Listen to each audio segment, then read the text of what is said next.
Good morning, everyone. I was just having a granola bar that I found in my backpack. Um, I think it's been there a long time. it was really crunchy. There's the bent tree, and there's the red. So it is just a gorgeous morning, and I haven't done a live, as I know, for a few days. Oh, as always, let me just check the volume, eh? There we go. Please let me know when you hear me clear as a bell. And yeah, I've got to get that to focus on the back. Look at that view back there. Hello. Oh, hi, Rosie. Nice to see you. It's lovely to have you here. We have been promised just some gorgeous, gorgeous days. Have a little water. There we go. We've been promised. Hi, everyone. We've been promised some gorgeous, gorgeous days the next few days. Hopefully a little bit of rain on Monday, though, because by Thursday, we're saying we're having a high of 29. So for you Fahrenheit types, bonjour. For those of you who do Fahrenheit, that is about 85 or something. So it's going to be really hot today. The high is 20, so about 70, which is perfect. And then tomorrow about 24. So I have seen in our subscriber group, I've been out biking a lot. Yesterday, though, I rode up Mount Norquay, and it was great. Now I've been getting some physio on my neck. Just something I did, I'm not sure.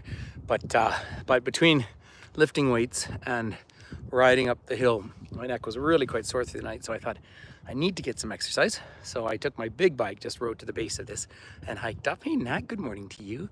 So that's where I'm. So if everyone's ready for the grand reveal, check this out. How's that for a view out there? So right out in the distance is Mount Bourgeot. Bourgeot was the naturalist on the Palliser expedition, 1857 to 1860. And apparently, Captain Palliser said he was the perfect naturalist to bring along, so he loved everything he saw, which is a really neat thing. But that's the Massif Range we're looking at out there. And there's a mountain off to the right-hand side of the screen, got a little sort of almost square top on it. That's Pilot Mountain. And when they started flying airplanes in here in 1911, they would use that as an indicator of where the next valley is. So we're looking down the valley at the Vermilion Lakes, which are quite shallow, and you can see the Warner stables out in front of us. And then, of course, the town of Banff is already in beautiful, beautiful sunshine. Now I'm up pretty much the top of what is officially Tunnel Mountain, but Sacred Buffalo Guardian Mountain, or Buffalo Mountain, or Bison, if we're going to be honest, because there's no such thing as buffalo here. I just want to turn around for a second. I intentionally didn't put in my headphones so you could see or hear the birds, hopefully. And there, of course, is the sun just creeping through. But I want to show you all just a bunch of the views up here for a little while. There's people up there having fun with the sunrise hitting them, so I'll leave them be. But I want to just show you as much as possible, and I'll see if YouTube stays connected. Yes, the red seats are so much fun, aren't they? And here's the juniper bushes all coming out. It is beautiful here. So this is, of course, Treaty 7 territory, and that is becoming more and more important right now. If you've been following, and this isn't a political talk today, but if you've been following Alberta and Canadian politics, of course, you know, there's this continuous existential threat from the President of the United States. But on top of that, there's, hey, from Orkney. Hi, Allison. Nice to see you. You're way up in Orkney. Oh, boy, I'm going to have to tell you a quick story about that. But there is a bit of a separatist movement going on here in Alberta, and it's not going to go anywhere because all of Alberta land is either treaty land or national park. But really, it's just kind of whiny politics. But if we look down in the distance, I just want to zoom in. There is the Park Administration Building, and of course, this is the oldest park service in the world. The park's established 1885, really 1887. But the Park Service, Dominion Park Service, goes back to 1911, and then the gorgeous buildings like that one were built as make-work projects during the Depression of the 1930s. So just a quick connection with Orkney. This was all, once upon a time, all this land on November 3rd, 1670, King Charles II ceded this land to the Hudson's Bay Company. Well, many of the workers for the Hudson's Bay Company came specifically from Orkney because they thought, well, the theory was, of course, they lived in such extreme conditions up there, that they would be hardy enough to come and survive in the Hudson's Bay. So it's interesting. I mean, I'm at the same latitude as London here, whereas Orkney would be up near the border. I think it's about 58 north, so that's up near the border with Yukon, that sort of an area. So that's where, but you know, you have that Gulf Stream and you have all the ocean, whereas we are a long way from the ocean and high up here. There is Mount Norquay through there, and I just want to show you the ski runs. There they are. There's a little snow left, but I cycled up to the base of that yesterday, and it's kind of 13 curves, but it's about a 6 or 7% gradient the way up, which I of course find a ton of work.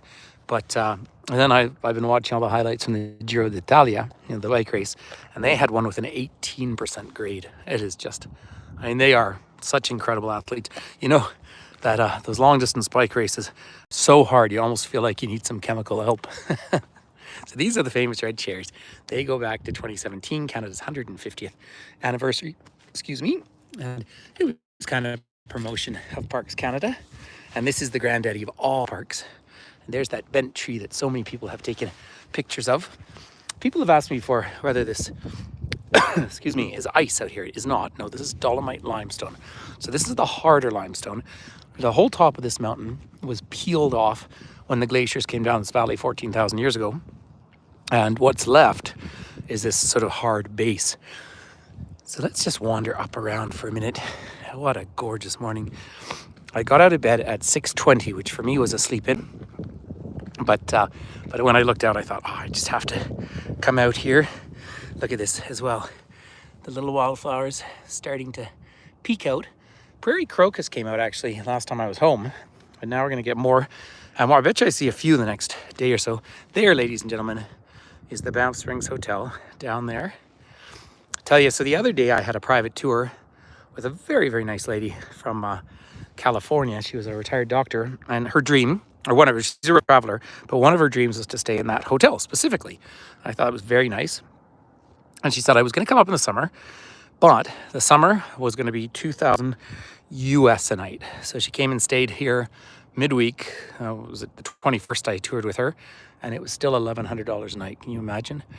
Then up above, on the base of Sulphur Mountain there's the Rimrock Hotel. Now the Rimrock is now part of the same chain that run Fairmont, and that hotel just hosted the G7 finance ministers. And I was amazed because I drove up there and I didn't see security everywhere, but they were here because in just a few weeks we're hosting the G7 in that valley down the distance in Kananaskis. We hosted it last in 2002. And, you know, they're going to have all the world leaders coming. Why it's a good place is that's where the ski hill was built for the 1988 Winter Olympics. And you've got about 5 hotels there, but they can just seal off the roads both ways. So security is quite easy for it. But the Rimrock is closing this fall for probably a year, and they're doing a massive reno on it. And that's interesting. It's actually my neighbor is the GM there, so is going to be in charge of that.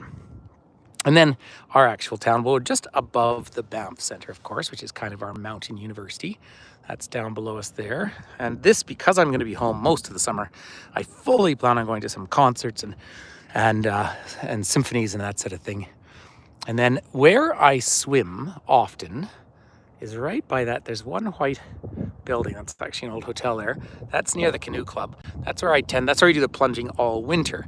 Now the river's going to start coming up really quickly as this melt comes on. Hey Ken, good morning to you, pal. Nice to see you. But we're going to start to get a real melt and the river's going to come up. So soon I'll be swimming by the Nancy Paw Bridge where I can just jump in. But yesterday I went swimming up at Johnson Lake, and I mean, it is just so beautiful. And if I leave the house by about 6:30, I tend to be the only person there. And I went up yesterday because last year I was hanging out with a muskrat out in the mornings. And it was just so beautiful. That's up on the Minnewanka Loop. But Johnson Lake's the warmest of our lakes because it's not glacial fed. That said, it's still cold. But by August, it doesn't even really qualify as a cold plunge anymore. I think I've been in it up to just shy of 20 minutes before, which, you know, normally 5 or 6. I did the other morning when I wanted to just get myself on a health kick. I spent 6 minutes in this river and I shivered for ages. But yeah, there's another pedestrian bridge right down there. That's the older one. Oops, now suddenly my zoom's not working. I think my fingers are just a little cold. There it is. So when the current gets a little higher, it's really fun to swim in an afternoon there because you can just get out in the current and then pull back in. Now you don't go any further to the left on the river because that's where the Bow Falls start. And the Bow Falls are not something you can kayak down or anything like that because there's just too much rock in it. Oh wow, what a gorgeous morning up here. I mean, it really is just about perfect. So again, we're looking west, 45-minute drive out there to Lake Louise. Look, my shadow's on this tree out here. and I'm up here. Now, lodgepole pine is the dominant tree, but we're up here with the whitebark pine as well. And the limber pine. Limber pine is the longest living of those pine trees. And the animals, well, actually, the backside of this whole mountain is cordoned off, and that happens every year because the elk are having their babies. So we're hoping for a lot of them. Let me see. Do we have porcupines? Is that what you're saying? We do. You don't see them very often, but we do have porcupines here. Yes, that's a great question. It's an animal apparently that doesn't do well in fires because they don't move very quickly, which is a sad thing. The bigger animals, when there's fires, of course, head to water. So coming up here, there's two stages to hike you up this mountain. You either go to the very base and come up about a third of the way to the upper road. I always ride my bike on the upper road and then just lock it up and then hike up. And it really only takes me about 20 minutes, but I do it to try and push my lungs as well. So there's a sign over there saying congratulations. Actually, let's go over and see it. A few people looking down the valley. Yeah, I'm always very careful because of my connection up here. In fact, I've been frustrated with my YouTube connections, but Banff is getting so busy. So there you go. Congratulations, you made it to the top. But this gives you a sense of some of the animals. Obviously, the birds that you can see. There's the Clark's Nutcracker there, and then of course, mule deer everywhere, all over the place. But I have seen coyotes on this mountain. I've seen fox on the mountain. Let's see. Okay, take care. I bet you're guiding a group too, so I hope you're having fun. Can't wait to get back to Orkney one day and explore more of it. I've spent one day there in my life, which is just not enough. So happy Saturday. But if you look out around here, this is just so beautiful down around here. And I get good reception up over the town itself. Now you can actually, I think, well, sort of discouraged to walk all the way over to that point, but if you do, amongst through the trees, you're looking out to Cascade Mountain, of course, which is not the highest peak you see from Banff. People think it is, but it's a very dominant mountain, 3,000 meters, 10,000 feet high. But there's Mount Almer, which is actually nearly 3,200 meters, and that's back behind the Palliser Range up at the Ghost Range. But look at this range here. I mean, you see how these Rockies are. The Rockies all point from west to east, and there are all these thrush faults, and this is all old, this limestone is all old seabed. If you've been to the Burn in Ireland, for example, you walk on effectively exact same stuff in County Clare. So yeah, there we go. There's an important sign saying limber pine trees are endangered and stay away from their cones. And even when trees are endangered, we have to have conversations about that. So you can see the lovely Vermilion Lake. Some of you who have followed me for years on virtual tours will remember I've been out on those lakes in the winter and it's been minus 40. And that's where we learned that a gimbal lasts about 24 minutes. There you can get a bit better view now. Mount Brewster in the distance, and then a little bit of snow left out on Mount Norquay. They had a really poor ski season this year though. Their snow just wasn't very good. They have the shortest season. But let's go and take a little look around the other side. We're just coming up on 8 o'clock in the morning here. Now the sun was up really early. Of course, our days are getting longer and longer and longer, which we absolutely love. And this is one place that overall you feel safe hiking all the time because there's always lots of people on it. Oh, hi Jay, hi Cynthia. It's lovely to have you all here. It is so pretty, isn't it? That's how the morning should be up in the mountains. After Sulphur Mountain, that's the lowest of the ranges, and you can tell because it actually has trees to the very top of it. Then you move further down into the Goat Range, and that's Kananaskis country. So lots of, it's also, now it's brave of me to come up here on a weekend because it will be extremely busy today, but that's part of the fun. As far as I'm concerned, everyone's welcome. In fact, there's a bit of a conversation going on. Hey, thank you, Ms. Goss. I really appreciate that. Thank you, Sarah. I didn't even see you here. That's nice to have you here. But here there's a conversation about making the parks free for Canadians. You know, the new government, and some locals are opposed to that, but it strikes me it's not, the park isn't here for me. The park is here for all Canadians in the world. It is UNESCO World Heritage Site. Now, when you're hiking, you've always got to watch out for these roots. That's the important thing. It is so easy to trip, and the limestone gets very worn. So it's easy to turn an ankle or if you're not careful. So that's just a reality of hiking out here. There we are. Now I just want to take you for the view down the back, get a little bit of sun on ourselves because it's so gorgeous this morning. Hey. Hey, that DJI? Yeah, you know it. Gentleman recognized my gimbal here. Ah, lovely sun. So I'm going to show you down towards the golf course, and then we'll go loop around. So that means we've been looking out to the west over town and out towards Lake Louise, and now we'll look back towards the east. It is amazing when I'm walking around in this light. Say the temperature in the backyard was right on 0, and I'm not sure, my hands are a little cold, particularly holding the gimbal, but as soon as the sun touches my skin, you feel the warmth of it, and that's where you can really feel it. Summer is upon us. I know it's a lot later than other parts of the world, but still, for us, it's pretty exciting. Now here is our first view of mighty Mount Rundle. Isn't that just gorgeous? So 3 thrust faults there, and you see that it is warm enough that actually about halfway up there's some melt happening already. So I say we'll really see the next few days, we'll see the river come up a lot as it warms up. Like I said, my good friend is coming out tomorrow, and we're going to bike for 2 hours, but on the e-bikes, because he has an e-bike. So we're going to go up a canyon called Sundance Canyon, and we're actually going to try and bike up the back of that mountain there, Sulphur Mountain. So that's our plan, but we're going to do it for exactly 2 hours because at 1 o'clock our time, the Oilers are playing hockey again, and they had a big win last night. And of course, I was really cheering for Winnipeg. And you know what? I was kind of cheering for Toronto too. I really want the Cup to come back to this country.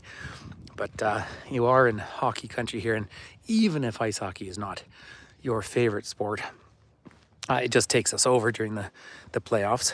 And it is exciting. And Edmonton has, well, for sure the best player in the world, McDavid, who, by the way, they often call McJesus. And then this fellow named Draisaitl, which for friends here who are over in Switzerland, Germany, he's German born, but he's lived here most of his life. Just a fabulous, he might be the 3rd or 4th best player in the world. And so it's so exciting to watch them play. Look at this. So now we're up above the cliffs here, and we do rock climb on this mountain. And so maybe by Thursday, if it's really 29 degrees, I'll get to climb outside. Now have a look at this view. So a little bit of high wispy clouds. It's probably evaporation. There's the golf course. Now the golf course goes back to 1926. Famously, the river here, of course, became famous with Marilyn Monroe and River of No Return, 1954. It's gorgeous. The limber pines are just budding right now, and they're just red buds. They are just gorgeous. Yeah, isn't that just spectacular down there? So you're looking at the Fairholme Range across. But the river has just started filling the extra channel down here. Now that they've got private tours, I'll pick people up from their hotel. That's what I'll be doing most of the summer. And then I do this loop. There's a loop right around back, and you don't get a lot of heavy traffic at all down there. So I cycle there a lot, but I try and get people to get up as early as possible and go, because it's a great place to look for animals. It is so much greener, and it is calming. You can hear little people behind me, but it's certainly good for my heart. And I think, people say to me, how do you live with all the cold? Well, you know, we dress for it, but it's this crisp, clean air. You do have a little person behind me, so that's fun. Sorry, I'm just gonna let them. But if you get up just through, I can try and give you a view in the distance. Oh, they got lots of little people with them, which is fun. So that's, there we are. So many of you know my little boy Finn. On his day after his 4th birthday, he climbed Haling Peak, which is down that valley through there. And he climbed up the whole thing. I carried him down. And unfortunately, there's a bit of graffiti here, which I don't like, but it does say, "Do not throw rocks, climbers below." And that is very, very true. Cliffs all along here, and lots of different climbing routes, and they're pretty hard ones up here as well. So, but yes, that big mountain there, you know, I can explain all day long the geology, or I can just, oh, here train, or you just look at this mountain, you can see how these giant thrust faults, where you have older rock on top of younger rock. Mount Yamnuska, I've done a video on, and there's people talking. I didn't hear what was going on there. But Mount Yamnuska, which is really the front east range of the mountains, that one is amazing. The rock on top is about 400 million years old, and the rock underneath is only 80. Yep, you do hear a train. Absolutely, you're hearing a train. And that's the 3rd one this morning. I thought I might catch the mountaineer heading out, but I'm on the wrong side now.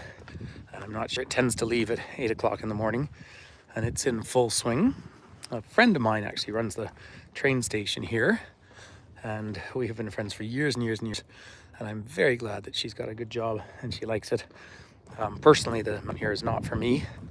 It's just a little bit too long both the days, and I often get, in fact, I have people on Tuesday, I have a private tour, and they're coming off that.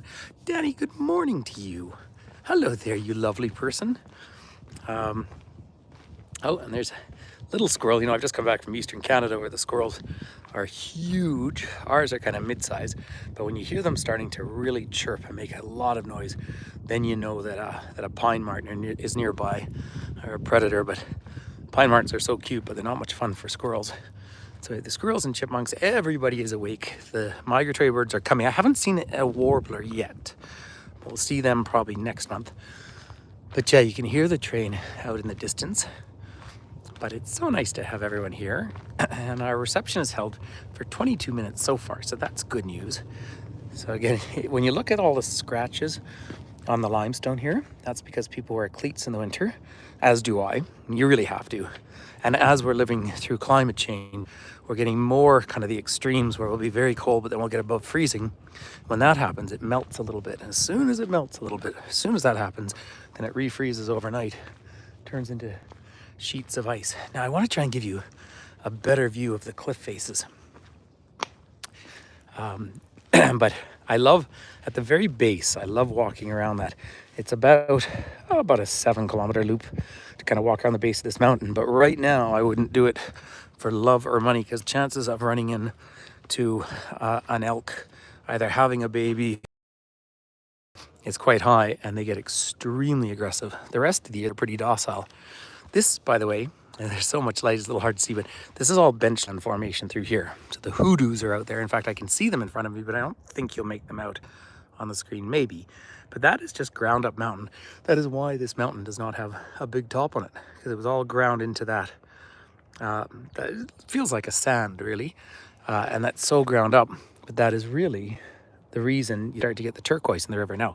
No turquoise, or very little, in the river right now, and that's because this is snow melt, not glacial melt. But you can see down, so there is Lake Minnewanka, way out in the distance, and that peak sitting up above the Palliser Range there's Mount Almer. So that is actually the highest mountain you can see from Banff, right there. So it's just shy of 3,200 meters, so about 10,500, 10,600 feet tall. I might even consider hiking that this summer, now that I have a bit more time. I'm trying my hardest to do... Oh, that was a woodpecker.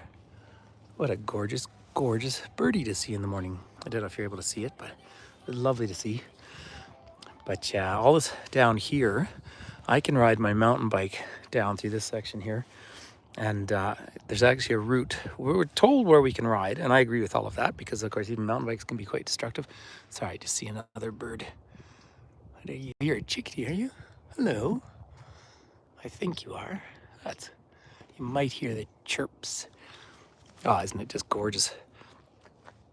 So, well, thank you for coming up and joining me here.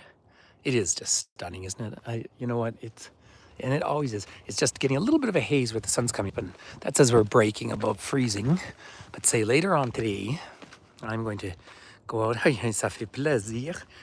Oh, by the way, everyone, just as a side note, I had a really interesting phone call this week. The Francophone tourism people, like the French language tourism people for here. Oh, there's another train coming in, Jay. Who I've been associated with for years because, I lectured at a course at the U of A with them and that sort of thing. They contacted me and they've offered to translate, so to help put my website up in French for free. So I've got a call this week about that. That'll be a fun thing. And, there's a lot of interest, of course, in coming to the Rockies and to Canada at the moment, and a lot of interest from Canadians staying home. The difficulty is we're full, right? I actually had a really interesting call with some people from Mexico yesterday who want to come here.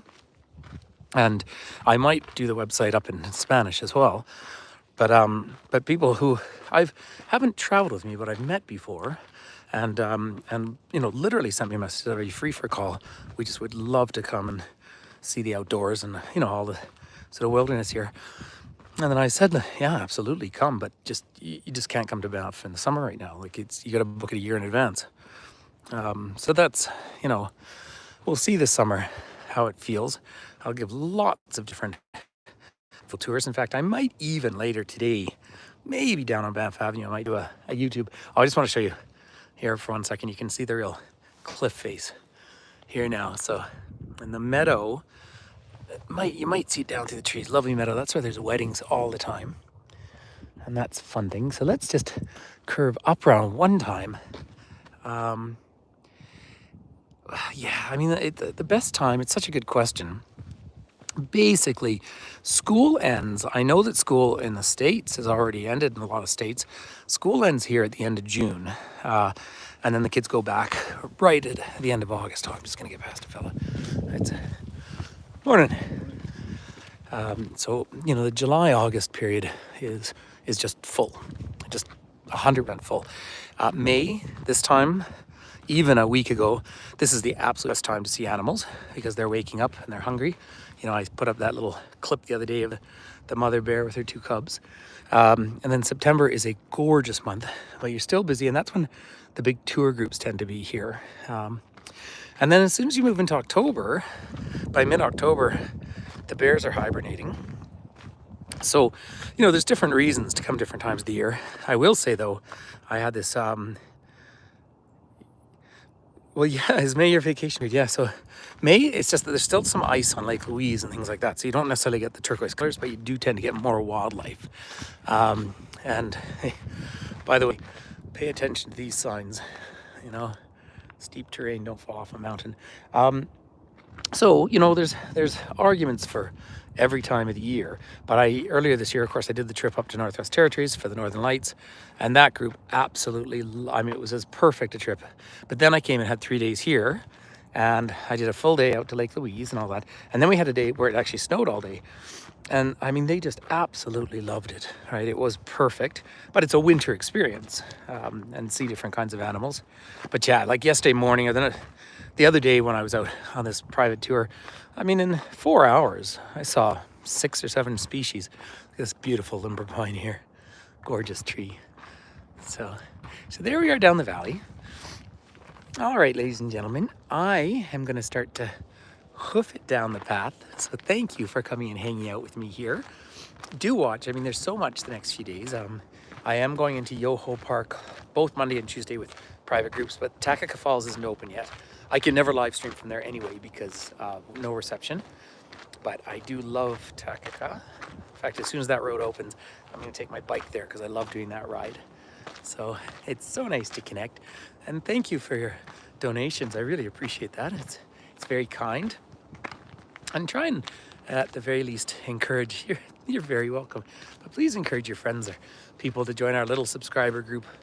Because I know I'd love to just be doing some live streaming just on that one. So it's just kind of nice to have.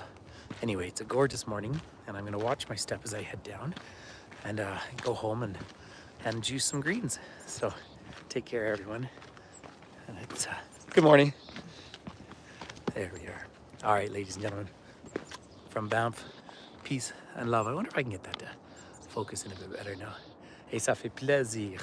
So nice to see some familiar faces and some new ones. Hey, thanks for connecting, everyone. All the very best. Take care.